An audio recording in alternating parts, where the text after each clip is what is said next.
नमस्कार दोस्तों, मैं विकी गुप्ता आप सबका स्वागत करता हूं एक बार फिर से आपके अपने YouTube channel Gupta GS teaching centre में। तो दोस्तों आज मैं आपके लिए जीके जीएस का टॉप 50 इंपॉर्टेंट क्वेश्चन लेकर आया हूं और ये सवाल रहेगा 51 से लेकर 100 तक, यानी आज हम लोग 50 सवाल करेंगे। ठीक है, तो चलिए शुरू करते हैं आज का सबसे पहला सवाल से। सबसे पहला सवाल है कि रेड क्लिफ सीमा रेखा किसके किसके बीच है। तो रेड क्लिफ जो सीमा रेखा है ये भारत और पाकिस्तान के बीच है। किसके बीच है?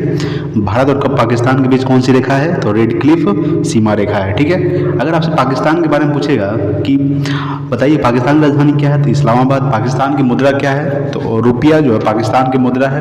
और वर्तमान में पाकिस्तान के प्रधानमंत्री कौन है? तो इमरान खान। और आरिफ अलवी जो है वर्तमान में पाकिस्तान के राष्ट्रपति है।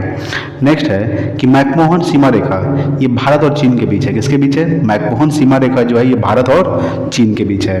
अगर आपसे पूछेगा कि चीन की राजधानी क्या है, तो चीन की राजधानी है बीजिंग। चीन के राष्ट्रपति है शी जिनपिंग। और अगर आपसे पूछेगा कि बताइए चीन की सबसे लंबी नदी यांगत्से नदी, क्या नाम है? यांगत्से नदी, जिसकी लंबाई है 6300 किलोमीटर, जो कहाँ स्थित है? वो भी चीन में स्थित है। ये एशिया की सबसे लंबी नदी है यांगत्से नदी। ठीक है दोस्तों, तो मैकमोहन सीमा रेखा भारत और चीन के बीच है।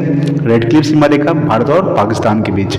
नेक्स्ट है कि स्वर्ण मंदिर बनाने के लिए किस सम्राट ने भूमि उपलब्ध करवाई थी, यानी कि स्वर्ण मंदिर बनवाने के लिए किस सम्राट ने भूमि उपलब्ध करवाई थी? तो अकबर ने करवाई थी, यानी कि अकबर ने करवाई थी स्वर्ण मंदिर बनाने के लिए भूमि उपलब्ध करवाई थी। किसने? तो अकबर ने। अच्छा, अकबर का जन्म कब हुआ था? तो 1542 को। ठीक है, 1542 को अकबर का जन्म हुआ है। कहाँ हुआ है? तो अमरकोट में। नेक्स्ट है कि शब्द टी किस खेल से संबंधित है? तो ये गोल्फ खेल से संबंधित है। जो शब्द टी है ये किस खेल से संबंधित है? तो गोल्फ खेल से संबंधित है। ठीक है दोस्तों, चलिए फिर अगला सवाल देखेंगे। 55 नंबर सवाल देखिए। 55 नंबर सवाल है आपके सामने कि गरजने वाला चालीसा क्या है? तो ये पछुआ पवने हैं। क्या है? यानी कि गरजने वाला जो चालीसा है जिसको हम लोग बोलते हैं रोरिंग फोर्टीज। क्या बोलते हैं? Roaring forties. क्या है? तो ये पछुआ पवने हैं। ठीक है, नेक्स्ट है कि पृथ्वी अपने कक्ष पर किस दिशा में घूमती है? तो पृथ्वी अपने अक्ष पर जो है ये पश्चिम से पूर्व घूमती है। कैसे घूमती है?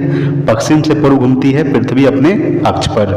नेक्स्ट है कि निकट दृष्टि दोष में किस लेंस का प्रयोग किया जाता है? तो निकट दृष्टि दोष में अवतल लेंस का प्रयोग किया जाता है। किसका प्रयोग किया जाता है? यानी कि निकट दृष्टि दोष में अवतल लेंस का प्रयोग किया जाता है और दूर दृष्टि दोष के लिए उत्तल लेंस का प्रयोग किया जाता है। नेक्स्ट है कि औरंगजेब की माँ का क्या नाम था? तो औरंगजेब की माँ का नाम था मुमताज महल। क्या नाम था? औरंगजेब की माँ का नाम था मुमताज महल। अच्छा, औरंगजेब की मृत्यु कब हुई थी? तो 1707 ईस्वी को। ठीक है, 1707 ईस्वी को औरंगजेब की मृत्यु हुई थी और औरंगजेब को जिंदा पीर भी कहा जाता है। नेक्स्ट है कि राष्ट्रीय प्रतीक में अशोक चक्र का रंग होता है तो नेवी ब्लू होता है। क्या होता है? यानी कि राष्ट्रीय प्रतीक में अशोक चक्र का जो रंग होता है क्या होता है? नेवी ब्लू, गहरा नीला होता है। ठीक है दोस्तों, चलिए फिर अगला सवाल देखते हैं। 60 नंबर सवाल। आज हम लोग टोटल 50 सवाल करेंगे। ठीक है, नेक्स्ट है कि भारतीय वाद्य यंत्र में सबसे पुराना वाद्य यंत्र कौन सा है? तो वो है बीना। ठीक है, यानी कि भारतीय वाद्य यंत्र में सबसे पुराना वाद्य यंत्र है बीना। नेक्स्ट, सेंटीग्रेड में सामान्य मनुष्य का शरीर ताप क्या होता है? तो वो होता है 37 डिग्री सेल्सियस। अगर आपसे फॉरेनहाइट में पूछे तो 98.6 फॉरेनहाइट। अगर कैल्विन में पूछे तो 310 कैल्विन। देखिए सेल्सियस को कैल्विन बदलने के लिए 210 को ऐड कर दिया जाता है। क्या कर दिया जाता है? 210 को ऐड कर दिया जाता है। जैसे कि देखिए 37 डिग्री सेल्सियस है, अगर हम इसको 37 डिग्री सेल्सियस को कैल्विन में बदलेंगे तो उसमें 210 ऐड कीजिएगा तो कितना आ जाएगा? 310 कैल्विन। यानी कि सेंटीग्रेड में सामान्य मनुष्य का शरीर का जो ताप होता है वो 37 डिग्री सेल्सियस होता है, फॉरेनहाइट में 98.6 और केल्विन में 310 केल्विन होता है। ठीक है, नेक्स्ट है कि अमेरिका में 1776 में किसने आज़ादी की घोषणा की थी? तो थॉमस जेफरसन ने। ठीक है, यानी कि अमेरिका में 1776 में किसने आज़ादी की घोषणा की थी? तो थॉमस जेफरसन। नेक्स्ट है कि कौन सा देश 100 वर्षीय युद्ध में शामिल थे? यानी कि इंग्लैंड और फ्रांस। यानी कि इंग्लैंड और फ्रांस के बीच में कितने वर्षों तक युद्ध हुआ था? तो 100 वर्षों तक। ये आपको ये ध्यान में रखना है। ठीक है दोस्तों, तो चलिए अगला देखते हैं। 64 नंबर सवाल।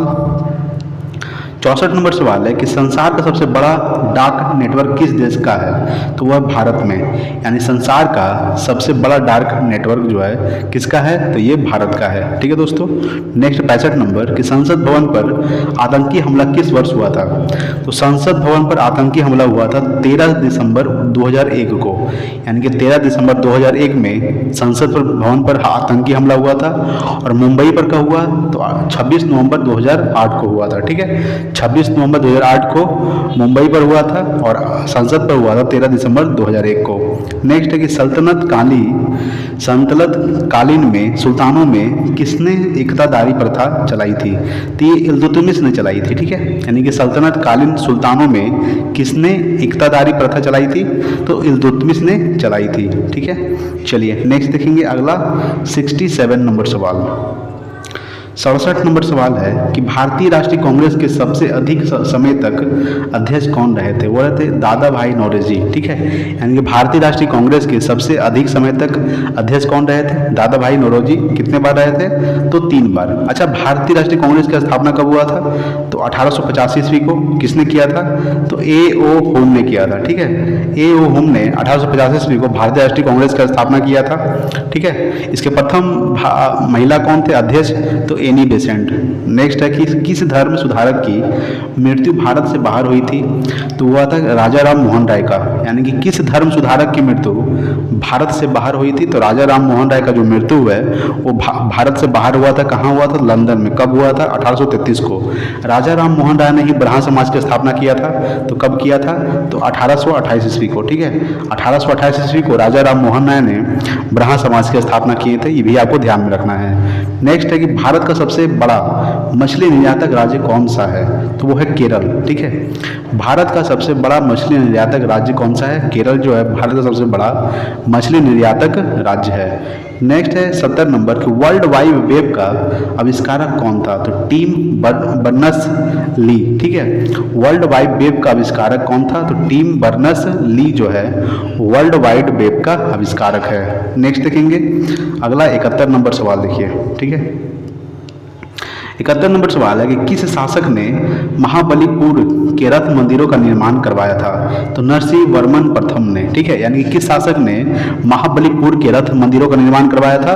तो नरसिंह वर्मन प्रथम ने। नेक्स्ट है कि शिव समुद्रन पन बिजली स्टेशन कर्नाटक राज्य में किस नदी पर बनाया गया है? तो कावेरी नदी पर। ठीक है, यानी कि शिव समुद्रन पन बिजली स्टेशन कर्नाटक राज्य में किस नदी पर बनाया गया है? तो कावेरी नदी पर। नेक्स्ट है कि सबसे उच्च किस्म का कोयला क्या है? तो वह है एंथ्रासाइट। और निम्न किस्म का कोयला कौन है? तो पीट कोयला।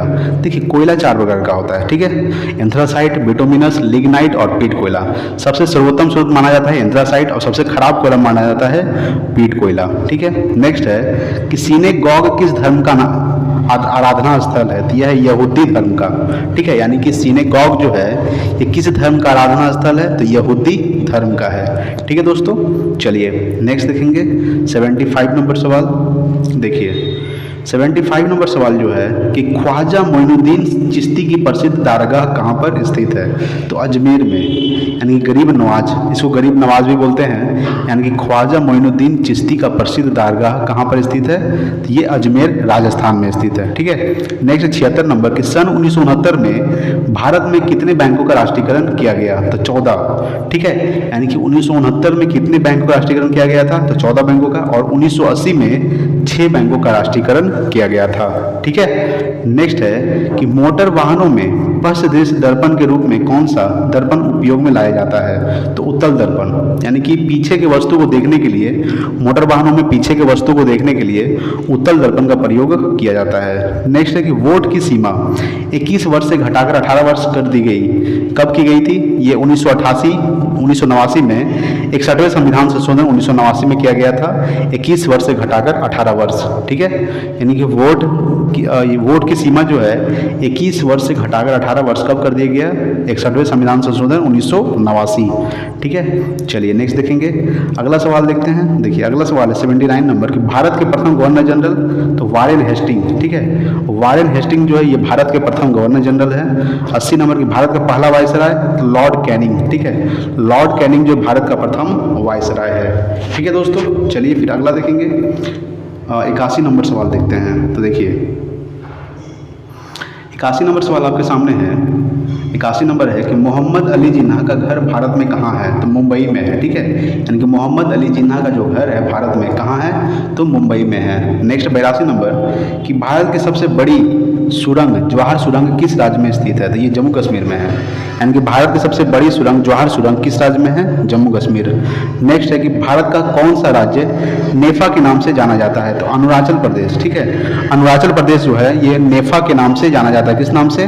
तो नेफा के नाम से जाना जाता है अरुणाचल प्रदेश।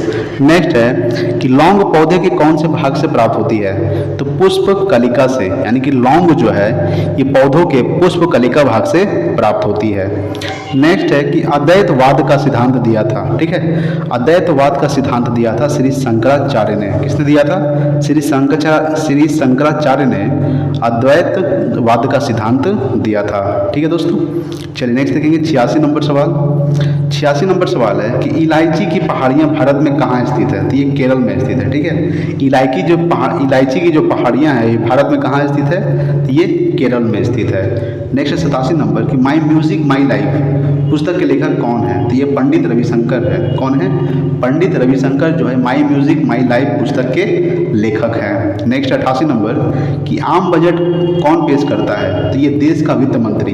यानी कि आम बजट जो है ये देश का वित्त मंत्री पेश करता है। यानी कि भारत में वर्तमान के वित्त मंत्री कौन है? तो निर्मला सीतारमण, ठीक है। निर्मला सीतारमण वर्तमान में वित्त मंत्री हैं भारत के। नेक्स्ट 89 नंबर कि गांधी जी का प्रिय गीत वैष्णव जन तेने कहिए किसने लिखा था? तो नरसिंह मेहता ने लिखा था। किसने लिखा था? यानी गांधी जी का प्रिय गीत वैष्णव जन तेने कहिए किसने लिखा था? तो नरसिंह मेहता ने लिखा था।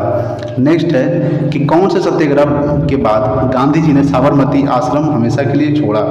यानी कि डांडी मार्च, ठीक है। यानी कि कौन सा सत्याग्रह? तो डांडी मार्च किया था। कब से कब तक? 12 मार्च 1930 में हुआ था डांडी यात्रा। इन्होंने ही साबरमती आश्रम हमेशा के लिए छोड़ दिए थे, ठीक है दोस्तों। चलिए नेक्स्ट देखेंगे अगला 91 नंबर सवाल। 91 नंबर सवाल है कि एलिसा टेस्ट किस जांच के लिए किया जाता है? तो एलिसा टेस्ट जो है ये HIV के संक्रमण के लिए किया जाता है। HIV यानी कि ह्यूमन अमीनो वायरस, ठीक है। ह्यूमन अमीनो वायरस के लिए एलिसा टेस्ट यानी कि HIV संक्रमण के लिए किया जाता है एलिसा टेस्ट। नेक्स्ट 92 नंबर कि भेड़ का प्रथम प्रतिरूप क्लोन डोली किसने तैयार किया था? तो इयान विल्बिट ने, ठीक है। इयान विल्बिट ने भेड़ का प्रथम प्रतिरूप क्लोन डोली तैयार किया था। कब किया था? तो 1996 को। नेक्स्ट है कि प्रसिद्ध चित्र बनी ठनी किस शैली पर आधारित है? तो किशनगढ़ शैली पर, ठीक है। यानी कि प्रसिद्ध चित्र बनी ठनी किस शैली पर आधारित है? तो किशनगढ़ शैली पर, ठीक है। चलिए नेक्स्ट देखेंगे 94 नंबर की विद्युत उत्पादन में प्रयुक्त नाभिकीय रिएक्टर आधारित है तो नाभिकीय विखंडन पर। यानी कि विद्युत उत्पादन में प्रयुक्त नाभिकीय रिएक्टर जो है ये नाभिकीय विखंडन पर आधारित है, ठीक है दोस्तों।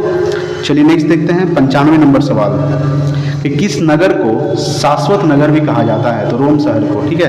रोम शहर को शाश्वत नगर भी कहा जाता है। रोम किसकी राजधानी है?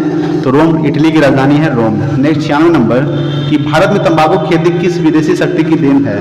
तो ये पुर्तगाली की है, ठीक है। यानी कि भारत में तंबाकू की खेती जो है किस विदेशी शक्ति की देन है? तो पुर्तगाली की। 97 नंबर है कि भारत में सबसे पहले रुपये का सिक्का किसने चलाया था?